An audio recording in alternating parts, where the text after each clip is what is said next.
안녕하세요. 하루 필수 말씀 충전 하필 큐티 조정환입니다. 오늘 함께 나눌 하나님 말씀은 요한복음 5장 16절에서 30절까지 말씀입니다. 그 일로 유대 사람들은 예수님께서 안식일에 그러한 일을 하신다고 해서 이제 박해를 하기 시작을 합니다. 그런데 예수님께서는 그들에게 말씀하세요. 내 아버지께서 이제까지 일하고 계시니 나도 일한다. 하나님께서는 모든 세계를 관리하시고 통치하시고 유지시키시고 또 보존하시는 분이시기도 하죠. 그러면 이 유지와 보존이 만약 안식일에 하나님께서 완전히 쉬신다고 한다면, 그래서 아무런 일도 하지 않으신다면, 유지와 보존에 대한 일까지도 하지 않으신다면 세계는 그야말로 종말을 맞이하게 될 겁니다. 그러니까 하나님께서도 이 안식일에 일하신다라고 하는 것에 대한 인정이 분명히 있었어요. 랍비들도 하나님께서 안식일에 생명을 주시고 또 심판하는 일을 멈추지 않으신다라고 하는 사실을 인정을 한 거죠. 근데 그것을 하나님만 하실 수 있다라고 그렇게 제한을 했기 때문에 인간들은 하나님이 아니기 때문에 당연히 일을 멈춰야 된다라고 하는 율법으로 흘러가게 된 거죠. 근데 예수님께서 그 안식일에 일하시는 것에 대한 개념을 이야기하시면서 아버지께서 일하고 계시니 나도 일한다라고 하면서 하나님 아버지와 예수님을 이제 동등하게 여겼다라고 하는 데에서 더 큰 반발을 하게 된 겁니다. 그래서 유대 사람들이 이 말씀 때문에 더욱더 예수님을 죽이려고 합니다. 그래서 예수님께서 안식일을 범하셨을 뿐만 아니라 하나님을 자기 아버지라고 불러서 자기를 하나님과 동등한 위치에 놓으셨기 때문이다. 그래서 안식일에 대한 이야기는 예수님과 하나님의 관계가 동등하게 설정되어지는 것에 대한 문제로 흘러가게 되는 걸 우리가 보게 돼요. 예수님께서 그들에게 말씀하십니다. 내가 진정으로 너희에게 말한다. 아들은 아버지께서 하시는 것을 보는 대로 따라할 뿐이고 아무것도 마음대로 할 수 없다. 아버지께서 하시는 일은 무엇이든지 아들도 그대로 한다라고 이렇게 말씀을 하세요. 이거를 이제 키너라고 하는 학자는 고대의 도제 비유를 들어서 예수님께서 말씀하고 계신다라고 지적을 합니다. 고대에는 어떤 기술이라고 하는 것이 가족 안에서 대대로 전수되게 되어져 있었죠. 가족 전수 또는 스승과 제자의 관계 속에서 그 삶을 두고 완전히 몰입해서 그 한 가지의 일을 처음부터 끝까지 모든 기술력들을 이렇게 전수하는 과정이에요. 그래서 이 도제 제도는 완전히 처음부터 끝까지 삶을 공유하는 방식으로 해서 이루어지는 기술의 전수 방식입니다. 그랬을 때에 이제 이 스승이 되는 또 아버지가 되는 인물의 이 기술이 전수되기 위해서는 그 습득하는 사람이 완전히 똑같이 따라할 수 있을 정도로 모방해야 돼요. 마찬가지로 아들은 아버지께서 하시는 것을 보는 대로 따라할 뿐입니다. 아버지의 이 하나님의 계획과 섭리에 따라서 그것을 완전히 습득하고 이유를 알고 모방하고 그 뜻에 따라서 합당하게 일을 하게 되는 것이죠. 그래서 하나님 아버지의 계획에 따라서 동일한 일을 예수님께서 하셨을 때에 그 효과는 동일하게 나타나게 될 겁니다. 아버지께서는 아들을 사랑하셔서 하시는 일을 모두 아들에게 보여주셨기 때문입니다. 그래서 모든 것을 다 습득할 수 있도록 이런 도제의 역할처럼 완전히 똑같이 할 수 있도록 그렇게 하셨어요. 보여주셨어요. 또한 이보다 더 큰 일들을 아들에게 보여주셔서 너희를 놀라게 하실 것이다. 여기에서 더 큰 일들이라고 한 것은 지금은 38년 된 병자가 일어나는 것에 대한 이야기를 보지만 그 일어남이 나중에는 어떤 식으로 변하게 될 것이냐, 죽은 자가 다시 살아나는 이 부활로 이루어지게 되겠죠. 이게 진짜 참된 더 큰 일이 되겠죠. 그리고 이것이 예수님의 십자가와 부활을 통하여서 분명하게 보이기 시작하면서 진짜 하나님의 계획이 무엇인가를 예수님을 통해서 보여주실 겁니다. 그래서 아버지께서 죽은 사람들을 일으켜 살리시니 아들도 자기가 원하는 사람들을 살린다. 죽은 사람들을 살리시는 것은 하나님의 권능에만 제한되어져 있는 거예요. 그래서 그렇게 사람들은 인식을 했는데 아들도 자기가 원하는 사람들을 살리는 권한을 부여받았다라고 하는 거죠. 아버지께서 아무도 심판하지 않으시고 심판하는 일을 모두 아들에게 맡기셨어요. 그래서 이 능력의 측면에서 이 아들과 아버지의 능력은 동등하다라고 그렇게 우리가 볼 수 있을 겁니다. 이 능력의 측면에서 어떠한 차이도 발견할 수 없습니다.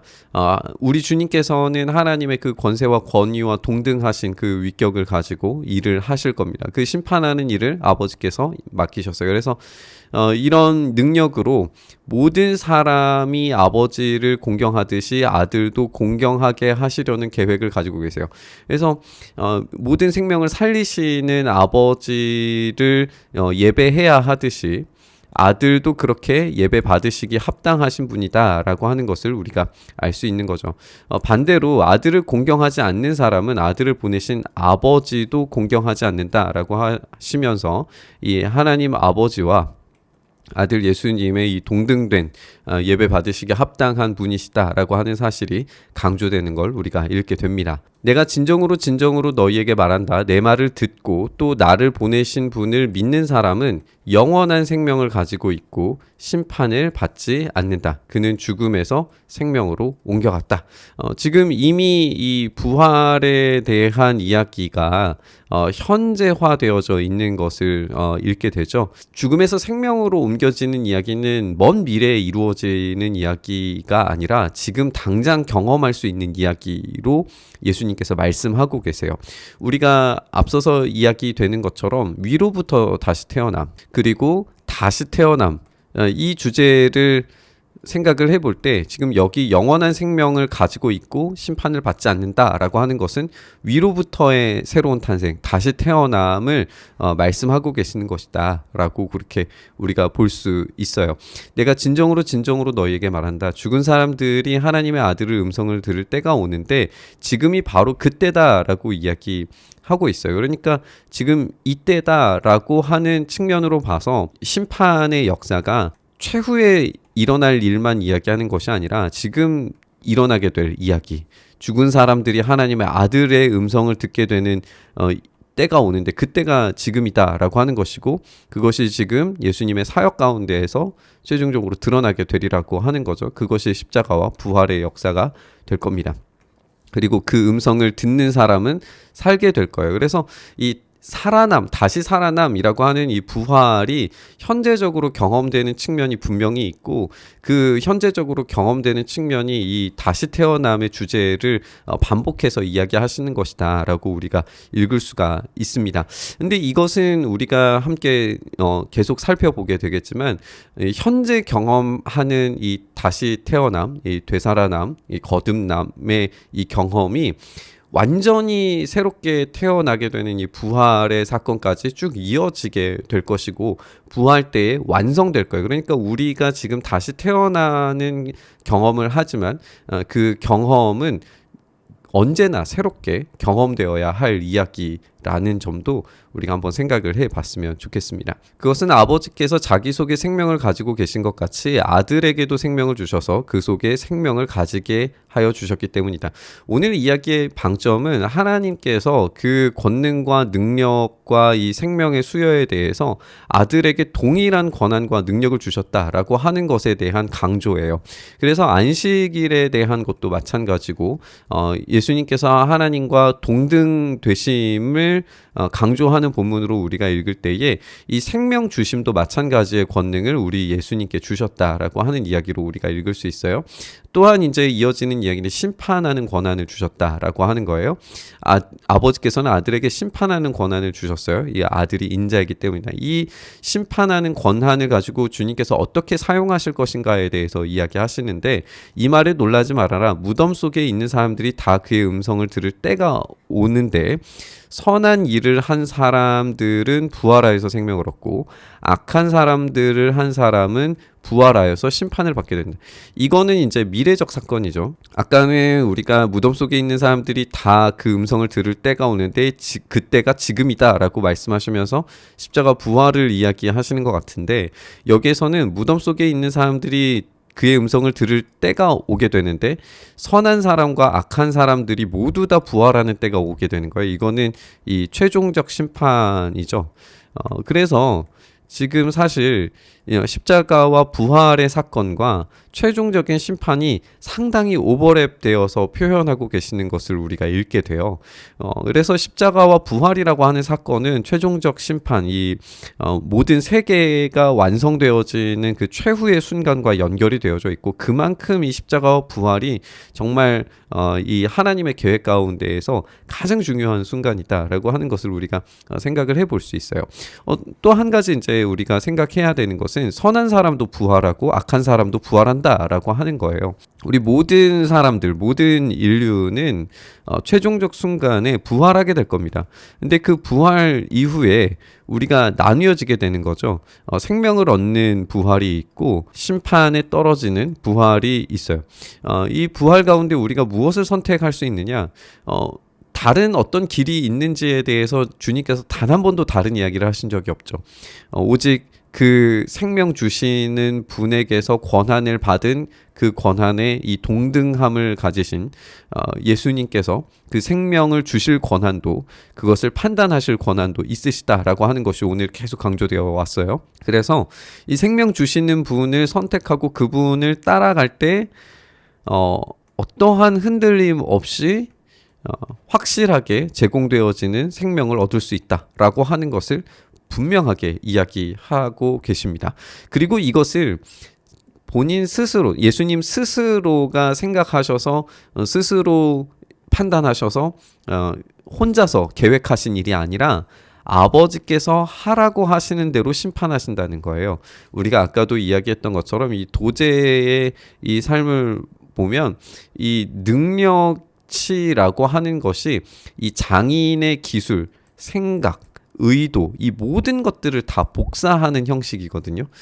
마찬가지로 아버지께서 하라고 하시는 대로 심판하세요.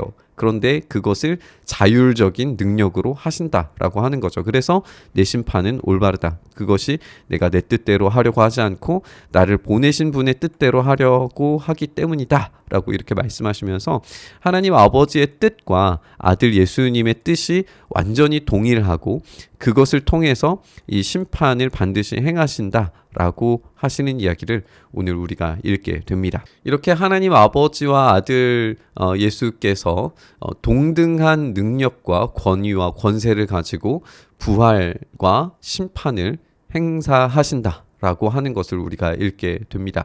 그러면 우리가 이 말씀을 읽으면서 기억하고 생각하게 되는 것은 결국 우리의 생명, 우리의 부활이 오직 예수님께 달려져 있다라고 하는 것이고, 그분께서 모든 세계를 창조하시는 원리시고 다스리시고 보존하시고 또 유지시키시는 그런 능력으로 지금도 우리 가운데 일하고 계신다면, 그분께 순종하고 순복하고 완전히 엎드려서 그분을 경배하고 예배하는 것이 생명의 근원이다라고 하는 겁니다. 그것을 놓치고 다른 데에서 우리의 생명과 만족을 찾으려고 한다면 우리는 완전히 잘못된 선택을 하게 되는 거죠. 오늘 이 말씀 묵상하면서 이 생명 주신, 그것을 탄생시키신 하나님 아버지의 놀라우신 역사가 예수님 안에서 이루어진다라는 점을 우리가 생각해 볼 때에 우리의 어떠한 혼돈과 공허도 새롭게 재창조하셔서 다시 태어나게 만드시고 또 새롭게 태어나게 하시고 위로부터 태어나게 하시는 그 창조적 능력을 오늘 우리에게도 경험케 하실 수 있다라는 사실을 우리가 붙잡으면서 최종적 부활 순간이 오기 전까지 매일의 우리의 삶 가운데 다시 태어남을 경험하게 해달라고 함께 고백하면서 기도하며 묵상의 자리로 나아갔으면 좋겠습니다. 주님, 그렇게 오늘 우리에게도 생명을 주시고 다시 태어남을 경험케 하셔서 우리의 삶이 변화되어지고 거듭나는 그 놀라운 은혜를 경험하며 또한 고백하는 삶 살 수 있도록 역사하여 주시옵소서. 그렇게 우리의 삶 안에서 하나님의 놀라우신 생명 주심 경험케 하시기를 간절히 바라고 소망하며 우리 주님 예수님 이름으로 기도드리옵나이다. 아멘.